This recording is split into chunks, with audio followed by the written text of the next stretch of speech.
Magandang araw po sa iyo, Sir Jeric. Bagong listener niyo po ako sa nag-uumpisa niyong channel. Sir Jeric, try ko din sanang makapag-share ng kwento. Pero hindi naman ito nakakatakot. Nakakamangha lamang ang kwentong ito.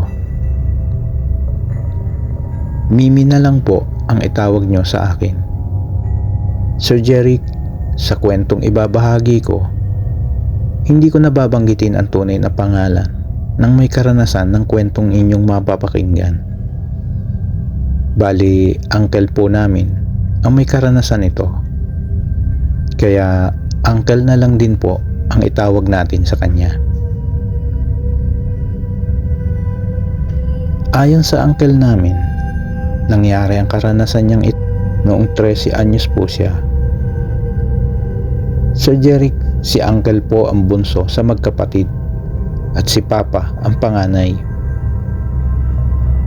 Sir Jeric, hindi ko na po pahahabain ang kwento.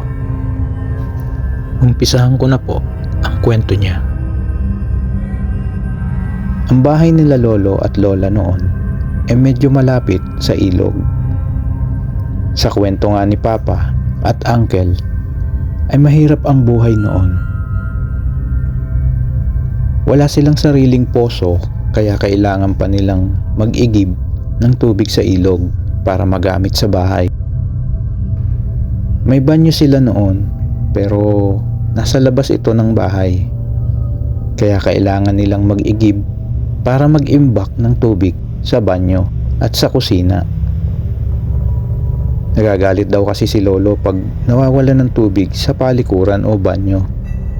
Kaya nga daw para tipid sa tubig ay sa ilog na lamang sila naliligo. Sabay salok na din sa bukal para sa tubig na inumin. Isang hapon daw, inutusan daw ni lolo si uncle na mag-igib ng tubig na inumin sa bukal. Wala na kasing tubig sa kusina, pati tapayan ay wala na ring laman. Sabi daw ni uncle, papasama sana siya kay papa. Kuya, samahan mo naman akong umigib sa bukal para hindi na ako magdalawang balik. Hindi pwede, pinagsisibak ako ni tatay. Wala nang magagamitin sa pagluluto, yari ako kay tatay. Sagot daw ni papa sa kanya. Nasigawan pa daw si uncle ng tatay nila nang makita siya nito na hindi pa nakakaalis. Nakong bata ito, umigib ka na. Huwag mo nang yayain yung kuya mo, pinagsisiba ko yan. Sige na, at palubog na ang araw. Inuuna nyo kasi ang paglalaro. Dahil doon, binitbit na daw ni uncle yung 2 container na galon at naglakad na papunta sa ilog. Sabi ni uncle, nang nasa ilog na siya at palapit sa bukal, huminto daw si uncle sa paglalakad at dahan-dahang kumubli sa isang puno.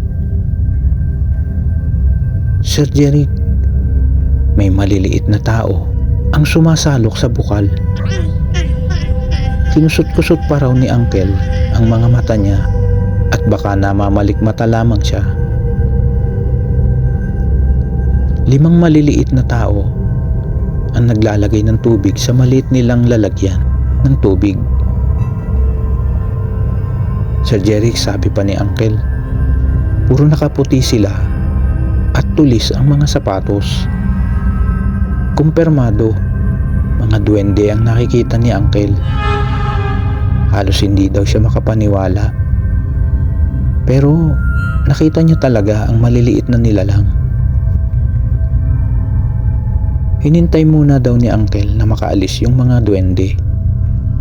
At nang wala na, saka daw siya nagmamadaling lumapit sa bukal.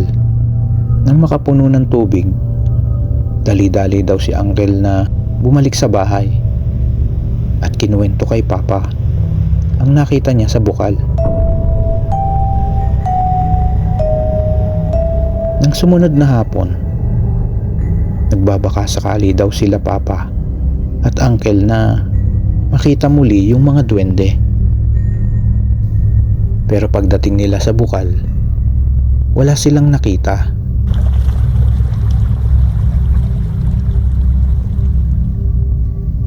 Hindi na daw naulit na makita ni uncle yung mga duwende.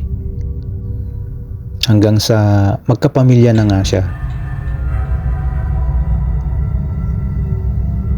Sir Jeric, hanggang dito na lamang po ang kwento ko. Salamat po. Ito si Mimi.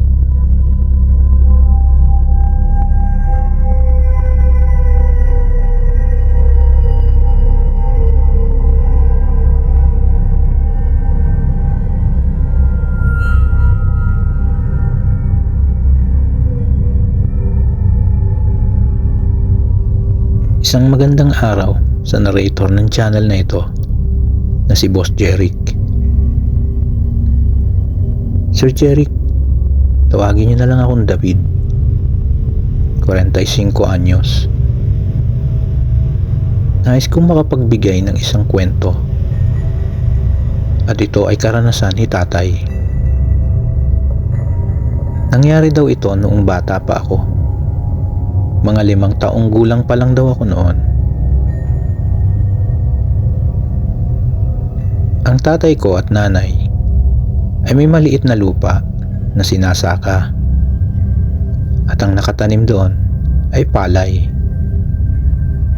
Maliit lamang naman ito dahil ito'y naman na lamang ni tatay kay lolo sa kanyang ama. Sir Jeric, gamitin na lang natin ang pananaw ni tatay para mas madaling maisalaysay sa mga makikinig. Isipin yung si tatay ang nagkukwento. Ito ang kwento niya.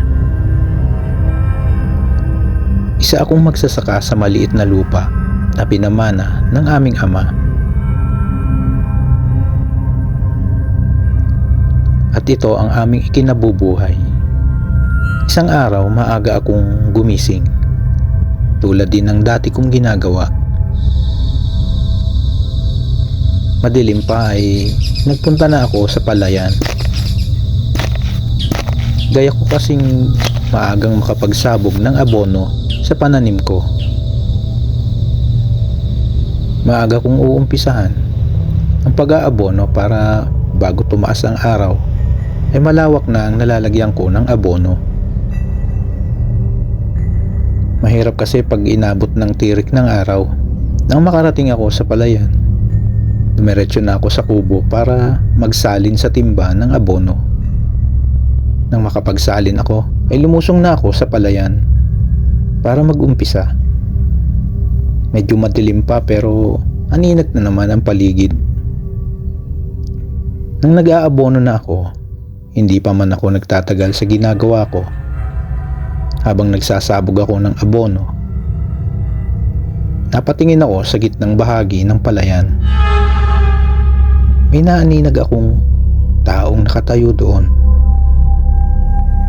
Huminto ako sa ginagawa ko at pilit kong inaaninag kung tao ba talaga yung nakikita kong nasa bahaging yun. Sino ito at ano ang ginagawa nito sa gitna ng palayan namin? Huminto ako sa ginagawa ko at lumakad ako palapit sa nakikita kong tao. Bala kong tanungin bakit ito naroroon at ano ang ginagawa niya doon. Nakakailang hakbang pa lang ako, natigilan na ako sa paglalakad nang makita kong isa itong babae. Base na din sa suot nitong damit na mahaba, halatang ang damit niya ay lumang-luma na at para bang sa tingin ko ay napakarungis. Pero ang nagbigay sa akin ng takot ay nang makita kong wala itong ulo. Nanginginig ang katawan ko sa takot. Pakiramdam ko ay nangilabot ang ulo ko at tumayo ang lahat ng buhok ko sa ulo. Gumalaw yung babae at naglakad ito. Akala ko nga ay naglalakad, pero pagtingin ko, nakalutang ito sa palayan.